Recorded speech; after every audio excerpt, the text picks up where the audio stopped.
क्या आपको पता है कि आप एक ही दिन में सूरज को 2 बार गुरूब होते हुए देख सकते हैं? अगर आप लकी हैं, आप दुबई में हैं, आप बर्ज खलीफा की सनसेट की तरफ फेस करने वाली लिफ्ट में मौजूद हैं, तो यस, ये मुमकिन है। आप जमीन पर सूरज को डूबता हुआ देख सकते हैं और एक हाई स्पीड लिफ्ट लेकर वापस टॉप फ्लोर पर जाकर उससे ही सनसेट को फिर से देख सकते हैं। इसी वजह से रमजान में ग्राउंड फ्लोर पर इफ्तार की टाइमिंग अलग होती है बर्ज खलीफा में, और टॉप फ्लोर पर अलग।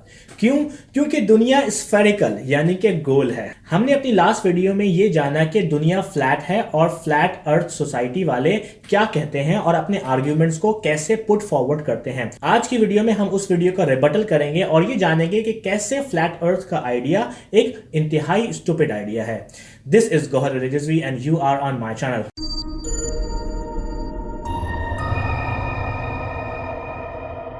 पहले तो हम ये जानेंगे कि साइंस काम कैसे करती है। आई थिंक कि रिचर्ड फाइमन ने इसको बहुत ही खूबसूरत तरीके से एक्सप्रेस किया। ही सेड कि साइंस 4 स्टेप से होती है।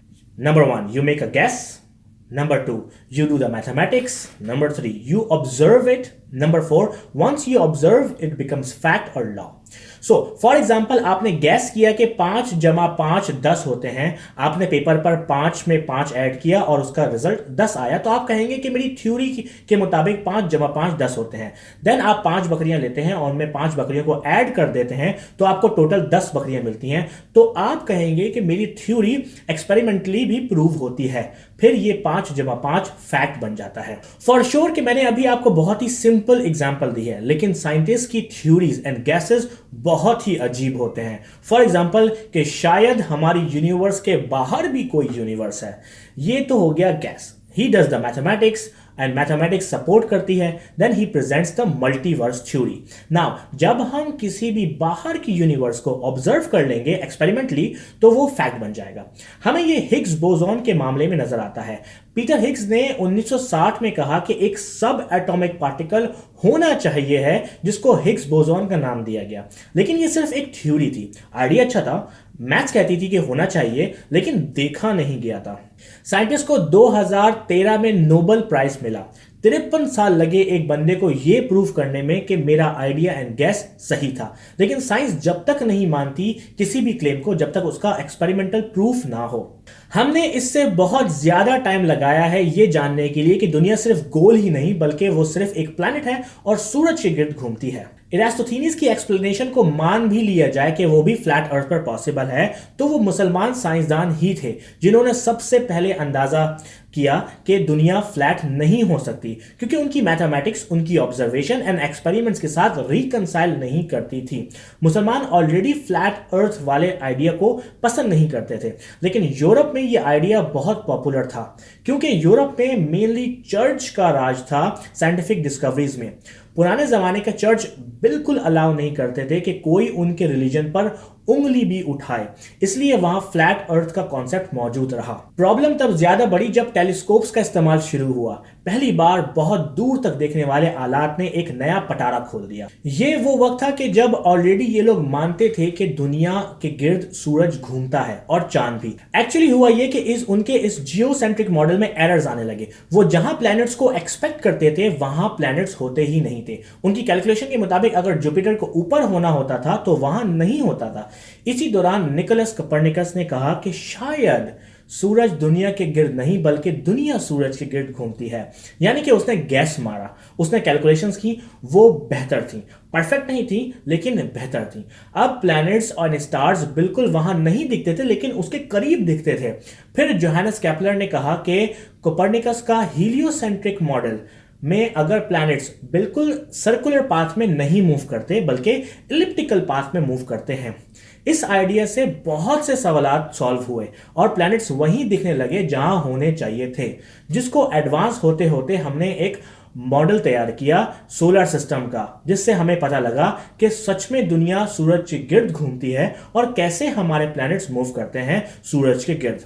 ये तो हुआ दुनिया के रिवॉल्व करने और सूरज के गिर्द घूमने का मामला। अगर आप इस टॉपिक को डिटेल में देखना चाहते हैं तो मैंने ऑलरेडी इस पर एक वीडियो बनाई हुई है, लिंक इन द डिस्क्रिप्शन। हमने ये जाना कि ये लोग नासा को नहीं मानते। नाउ लुक कि ये और किस किस को नहीं मानते। फ्लैट अर्थर्स कहते हैं कि निकोलस कोपर्निकस एक झूठा शख्स था, जोहानस केपलर एक झूठा शख्स था, गैलीलियो एक झूठा शख्स था, आइजैक न्यूटन एक झूठा शख्स था, आइंस्टाइन एक झूठा शख्स था। मुझे बहुत ही दुख हुआ, एक पाकिस्तानी फ्लैट अर्थर ने स्टीफन हॉकिंग को कुर्सी पर बैठा हुआ एक्टर बोला और कहा कि एएलएस से तो बचपन में ही मौत वाक़ई हो जाती है, ये शख्स कैसे आज तक जिंदा बैठा हुआ है।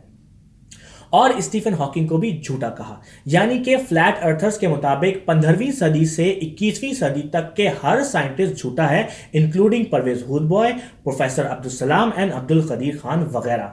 नाउ सवाल ये आता है कि जब ये सारे लोग झूठे हैं तो सच्चा कौन है? अब हम बात करते हैं दुनिया के फ्लैट होने की। कमाल की बात यह है कि ये फ्लैट अर्थर्स बहुत सी चीजों को इग्नोर करते हैं। ये लोग ये भूल जाते हैं कि ये लोग 2018 में रहते हैं। आज के दौर में इंटरनेट मौजूद है, दुनिया एक दूसरे से बहुत से ज्यादा करीब है और सुपर पावर्स और सुपर हो रही हैं और उनका कंपटीशन भी और बढ़ रहा है। मान लें कि अमेरिका नासा के साथ मिलकर पूरी दुनिया को बेवकूफ बना रहा है, तो क्या रशिया भी उसके साथ मिला हुआ है? चाइना भी उसके साथ मिला हुआ है? नॉर्थ कोरिया भी उसके साथ मिला हुआ है? या इंडिया भी उसके साथ मिला हुआ है? कमाल की बात यह है कि फ्लैट अर्थिज्म एक ऐसी बात है जो कि आज के दौर में कोई भी कैपेबल मुल्क चेक कर सकता है अपने रॉकेट्स स्पेस में भेजकर। वो अपने रॉकेट्स को स्पेस में भेजकर ये मालूम कर सकता है कि earth is spherical. And imagine करें कि अगर इंडिया को या चाइना को पता चले कि अमेरिका एक ढोंग रचा रहा है, तो फिर वो क्यों अमेरिका को एक्सपोज नहीं करेगा? बिकॉज हर मुल्क चाहता है कि वो सुपर पावर बने। बल्कि हम इस मामले में पूरी दुनिया, China, Russia, India, north Korea, Pakistan, Japan, UK, France और तकरीबन सारे ममालिक को देखते हैं कि वो भी स्फेरिकल अर्थ को मानते हैं। और एक भी मुल्क ये नहीं कहता, ख्वाह वो अमेरिका का दोस्त हो या दुश्मन, कि दुनिया फ्लैट है। या तो पूरी दुनिया मिलकर लड़ भी रही है, जंगी भी कर रही है, बॉम्ब भी मार रही है और अंदरूनी तौर पर एक दूसरे की दोस्त है और सपाट दुनिया का कॉन्सेप्ट आपसे छुपा रही है। या फिर फ्लैट अर्थर जरूरत से ज्यादा ही बुद्धू और बेवकूफ हैं। And I think I will go with the second one. Flat earthers कहते हैं कि सेलुलर निजाम यहां तक कि जीपीएस भी सेलुलर टावर से चलते हैं। तो इनसे कोई पूछे कि उन इलाकों में जहां कोई सिग्नल नहीं होते, वहां कैसे लोग सैटेलाइट फोन से बात करते हैं, हालांकि उन इलाकों में दूर दूर तक कोई टावर नहीं होता। और अगर आपकी बात मान भी ली जाए तो उन इंजीनियर्स का क्या जो उन टावर से काम करते हैं, वो क्यों नहीं बोलते? और यही नहीं, इमेजिन करें पाकिस्तान में, इराक में, चाइना में, इंडोनेशिया में सैटेलाइट फोन सर्विस प्रोवाइड करने वाला इंजीनियर ये नहीं जान पाते कि सिग्नल सैटेलाइट से नहीं बल्कि ग्राउंड टावर से आ रहे हैं। बलूचिस्तान के अंदरूनी इलाकों में यूजुअली सैटेलाइट फोन्स यूज होते हैं। बहुत से टेलीकम्युनिकेशन इंजीनियर इन सर्विसेज पर काम करते हैं, लेकिन कोई भी इंजीनियर आकर ये नहीं कहता कि हमारी कंपनी ढोंग रचा रही है और असल में तो सिग्नल कराची वाले टावर से आ रहे हैं। एंड बेवकूफ़ी की हद तो यह है कि इस पर फ्लैट अर्थर्स कहते हैं कि टेलीकम्युनिकेशन कंपनीज को पता है कि दुनिया फ्लैट है और वो भी इसे छुपाते हैं। वाह! और यही नहीं, एमिरेट्स एयरलाइन, इवन इत्तेहाद एयरलाइन अपने मुसाफिरों को इंटरनेट प्रोवाइड करती है और सेलुलर सर्विसेज भी, वो भी 25,000 फीट की बुलंदी पर। कैसे अपने मुसाफिरों को ये सर्विस देती है? एमिरेट्स की अपनी वेबसाइट पर मौजूद है कि वो सैटेलाइट फोन यूज करती है। सो मेनली एमिरेट्स भी आपसे झूठ बोल रही है और पाकिस्तान एंड इंडिया की यूनिवर्सिटी से निकलने वाले टेलीकम्युनिकेशन के इंजीनियर्स भी आपसे झूठ बोल रहे हैं और सीख रहे हैं और झूठ के साथ मिलकर काम भी कर रहे हैं, क्योंकि इनको पढ़ाने वाले प्रोफेसर भी सैटेलाइट इंजीनियर्स होते हैं जिनके पास सालों का तजुर्बा होता है। तो क्या वो भी झूठ पढ़ाते हैं? हमने मेरी पुरानी वीडियो में देखा कि इंटरनेशनल स्पेस स्टेशन दुनिया के करीब रिवॉल्व करता है, लेकिन जियो स्टेशनरी सैटेलाइट्स दुनिया से सबसे ज्यादा दूर ऑर्बिट करने वाले सैटेलाइट्स होते हैं। ये वो ट्रू स्केल डायग्राम है और ये सैटेलाइट्स नासा कंट्रोल नहीं करता, बल्कि बहुत सी प्राइवेट कंपनीज इवन के रशिया एंड चाइना ओन करते हैं। मैंने उनकी वेबसाइट चेक की एंड फाउंड आउट कि इस एंगल से और इतनी दूरी से अर्थ की स्फेरिकल पिक्चर लेना थोड़ा पॉसिबल है। And yes, we have pictures from non NASA people, यानी कि we have photos from other countries and ये वो फोटोज हैं, source link in the description. इनमें आप इजीली देख सकते हैं कि अर्थ स्फेरिकल है और ये फोटोज नासा ने नहीं ली हैं। नाउ ग्रेविटी को तो ये लोग मानते ही नहीं है, लेकिन अगर एक प्लेन ऊपर मूव कर रहा है 9.8 मीटर पर सेकंड की स्पीड से, तो मतलब ये हुआ कि पूरी दुनिया पर एक सी ही ग्रेविटी का इफेक्ट होना चाहिए। लेकिन हम ये जानते हैं कि पूरी दुनिया में ग्रेविटी एक सी नहीं होती। मैंने इस टॉपिक को मास वर्सेस वेट की वीडियो में डिस्कस किया कि किस तरह कनाडा में जो शख्स 100 केजी का है, वो पेरू जो कि दूसरा मुल्क है में 99.3 किलोग्राम का होगा, यानी कि 700 ग्राम कम वेट रखेगा। इसको फ्लैट अर्थर्स एक्सप्लेन नहीं कर पाते। फ्लैट अर्थर्स कहते हैं कि सूरज और चांद मूव करते हैं इस तरह, लेकिन अगर ग्रेविटी नहीं है और अर्थ ऊपर मूव कर रही है तो सूरज और चांद भी क्यों नहीं गिर जाते दुनिया की सरफेस के ऊपर? इसका आंसर ये देते हैं कि सूरज और चांद भी ऊपर मूव कर रहे हैं। आप पूछे कि क्यों मूव कर रहे हैं, तो कहते हैं इनर्शिया। ओके, एंड जब आप इनसे पूछें कि मौसम कैसे चेंज हो रहे हैं पूरे साल में, तो यहां ये एक बहुत ही अजीब सी थ्योरी देते हैं कि सूरज पूरे साल में कभी जमीन के करीब आ जाता है और कभी जमीन से दूर, जिस वजह से गर्मी और सर्दी होती है। ये कैसा इनर्शिया है जो कि अपनी मर्जी से चल रहा है, इसको भी फ्लैट अर्थर्स एक्सप्लेन नहीं कर पाते। एंड यू नो मेरा favourite point, I loved it. आप इन लोगों से पूछें कि सूरज गुरूब और तुलू कैसे होता है, यानी कि सनसेट एंड सनराइज कैसे होता है, क्योंकि हमें तो सनसेट के दौरान सूरज आधा नजर आता है, तो कहते हैं कि इसी वजह से होता है जिसकी वजह से आपको समंदर में शिप्स नीचे से ओझल होती हुई दिखाई देती हैं।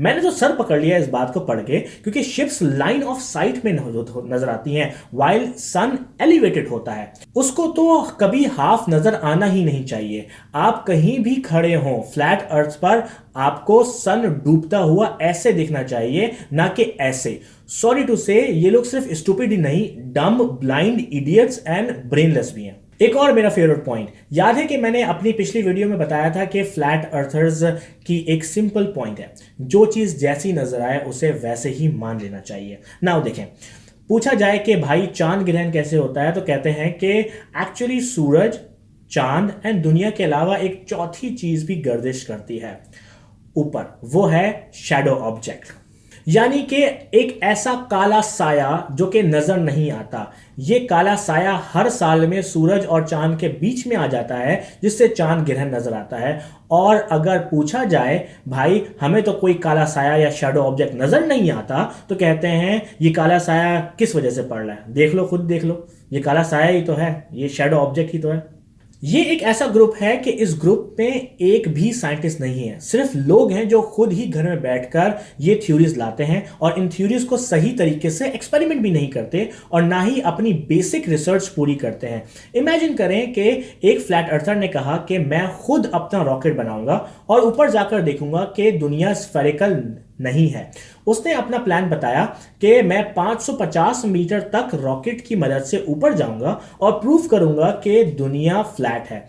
इसको किसी ने यह नहीं बताया कि वो बजाय रॉकेट बनाने के दुबई का एक टिकट ले ले और जहाज में उसे 3 या 4 गुना ऊपर से ही नजारा देख सकता है। ओह सॉरी, एयरलाइंस तो मिली हुई हैं नासा के साथ, तो उनको पता है कि दुनिया फ्लैट है, तो क्यों ना दुबई में बर्ज खलीफा पर जाए और ऊपर जाकर देख ले। बर्ज खलीफा तकरीबन 880 मीटर लंबा है, लेकिन भाई इतने बुद्धू हैं कि भाई ने गूगल भी नहीं किया और रॉकेट बनाने निकल गए, और वो रॉकेट भी ऐसा जमीन पर गिरा कि जख्मी हो गए।